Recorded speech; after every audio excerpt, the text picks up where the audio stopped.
Okay, ito na yung pangatlong video natin dito mga sir. At yan, nailagay na rin natin yung transmission assembly.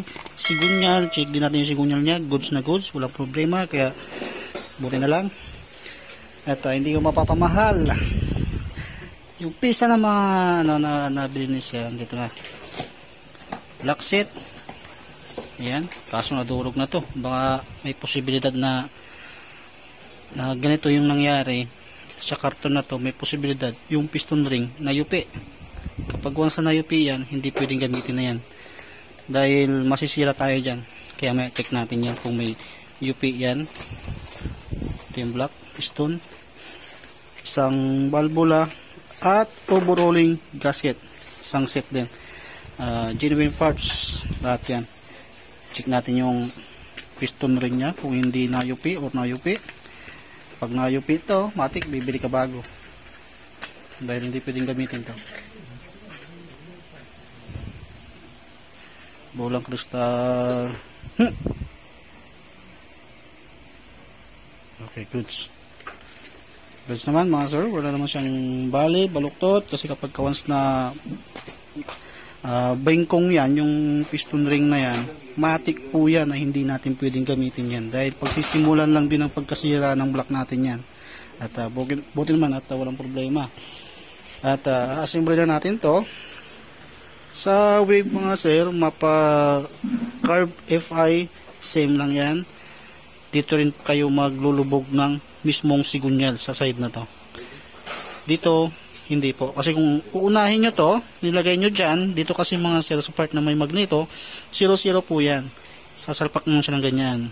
Dito naman sa kabila, parang sa click, kailangan pang painitin, i-butane para may lubog mo ng maayos yung sigunyal. Kaya habang nakakalas, dito nyo uunahin na maglubog ng sigunyal. Dyan nyo po ilalagay.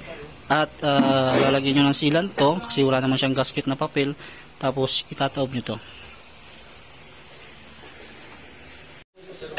Ayan, nalagyan na natin ang sealant at isasalpak na natin. Dito mga sir, sa kickstart nya o yung kickshop, wag nyo pong kakalimutan itong iporma dito. Itong na yan. Dapat yan dito. Kasi kapag once na hindi nyo yan tugma, asahan nyo back job. Dahil hindi nyo po yan mapapaandar sa kickstart. Kaya dapat aware kayo dyan. Dapat itatapat nyo dito. Kasi hindi yan gagamit yung kickshop na yan kapag hindi nyo na itapat yan. Okay, so pa muna.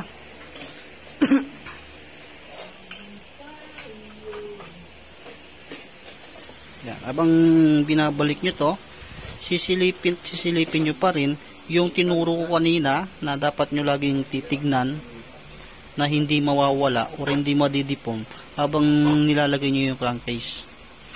Hindi kaya kung may kasama kayo, pahawak nyo lang ng ganito. Yan. Pahawak nyo lang, dapat hindi gagalaw. Kapag once na gumalaw yan, nilis yun matik. Lalay ka lang dyan ha. Tapos silipin mo doon sa ilalim. Di pa, malayo pa. Tapos ikutin mo yung yung main shop. Ikutin mo yung main shop. Ikutin mo yan. Sige. Ito mo. Ilaan.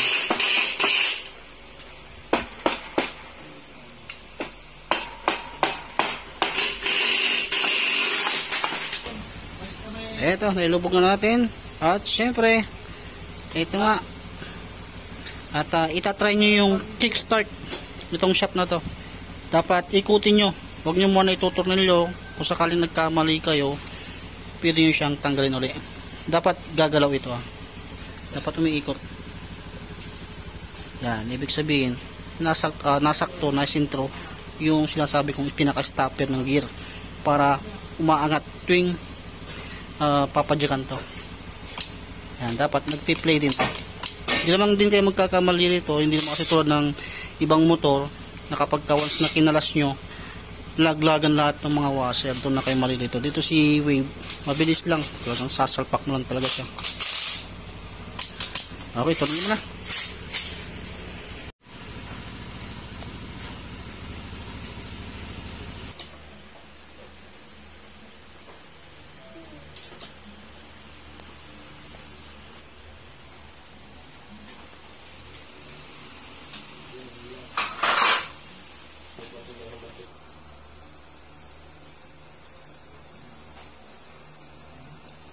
So, may tinda ba yung start sa dating Honda mo? Meron.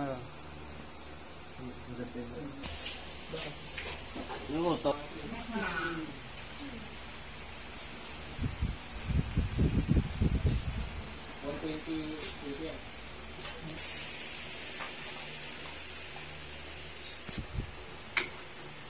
Minum ng alak.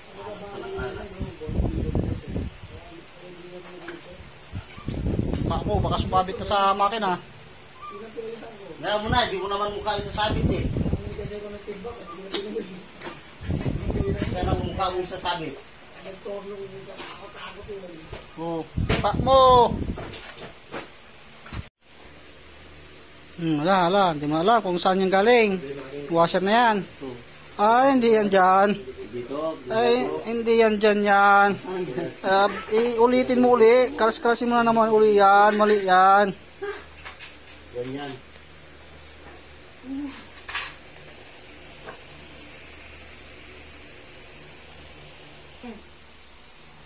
Go!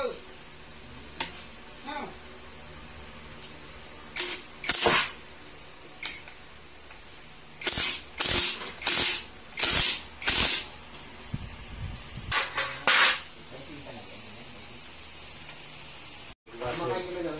Dami pa kayo rider. Kasi nga dito, sandal, sulit na. Ngayon tayo mga kasi ano mo, ipatay mo yung ano. Nag-play wheel sa eh. Binabaan nyo ng konti. Nag-play wheel. Kaya tayo mo na yung gas mo na, wonder pa. Pulito Luis.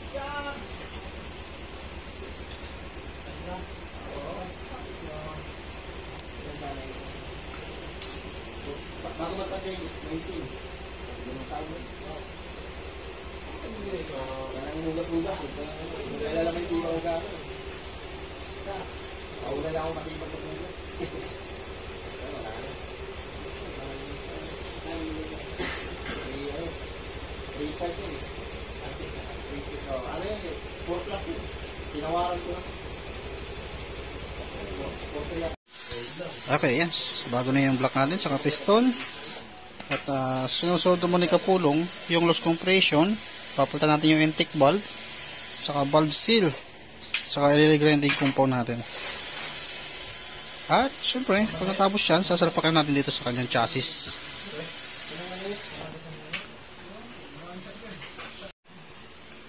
Yan, nailubog na natin. At ito na yung head niya ngayon. Bago na yung valvula natin. At chinecheck pa rin ng Kapulong at na magawa or ma-regrinding compound, chinecheck niya pa rin kung may linkage yung head. Kapag may linkage pa rin, kailangan pa rin ulitin kasi iniiwasan natin yan. Yung loose compression, andar nga siya kaso hindi siya buo. Hindi buo yung presyon niya.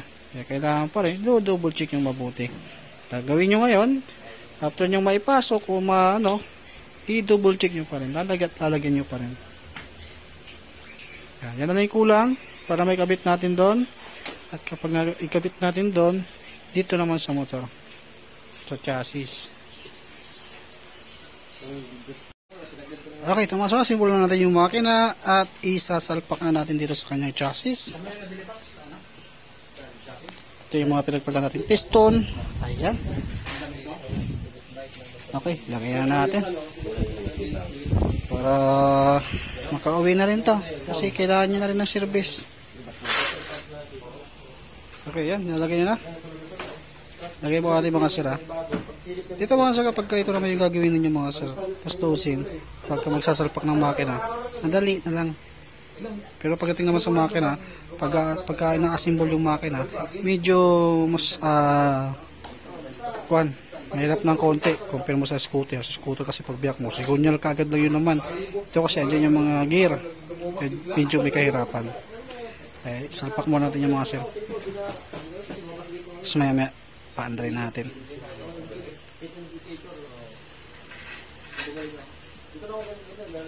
Ito na mga sir, nakasimbolo natin si RS na 125. Tapos try natin paandarin. Paandarin mo. Wala siyang post start mga sir, sira yung kanyang starter motor. Ayan, pati busina. Mayin natin. Yan. Sa unang padyak pa lang, maramdaman nyo na hindi na lumalagotok. Tok, tok, tok.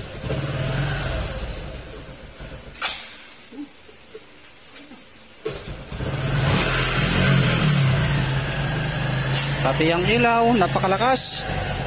Version 11. Ayan, version 11 yan.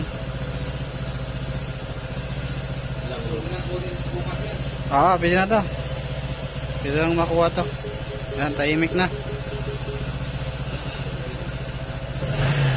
Kaya dapat alagaan yung salangis yung motor nyo mga sir ha, para hindi kayo mapagastos ng malala. Ayan, goods na. Pwede na itong makuha mga sir at okay na. I-testing mo muna kapulong kung tama yung mga primera, segunda, tercera hanggang kwarta. Yan ang bagay sa'yo ng motor. Mas pogi ka. Paramis, walang biruan. Mas pogi ka. Lamang ka ng kalahating kaligong araw. Nababaw yung minar. Ito na maikot Yung air screw. Gusto yung screw niya. Ay, yun yung Bayan lang yan. Yan siya. Tapos na. Alis na po, baka papagdas. Ay, di ako marunong ito. Meron din tayo ginagawang Aerox Yamaha mga sir. Testing na ni Kampulong. Dito, ang ginagawa namin, tapos puputok na meron. Pugi sa sarili ah.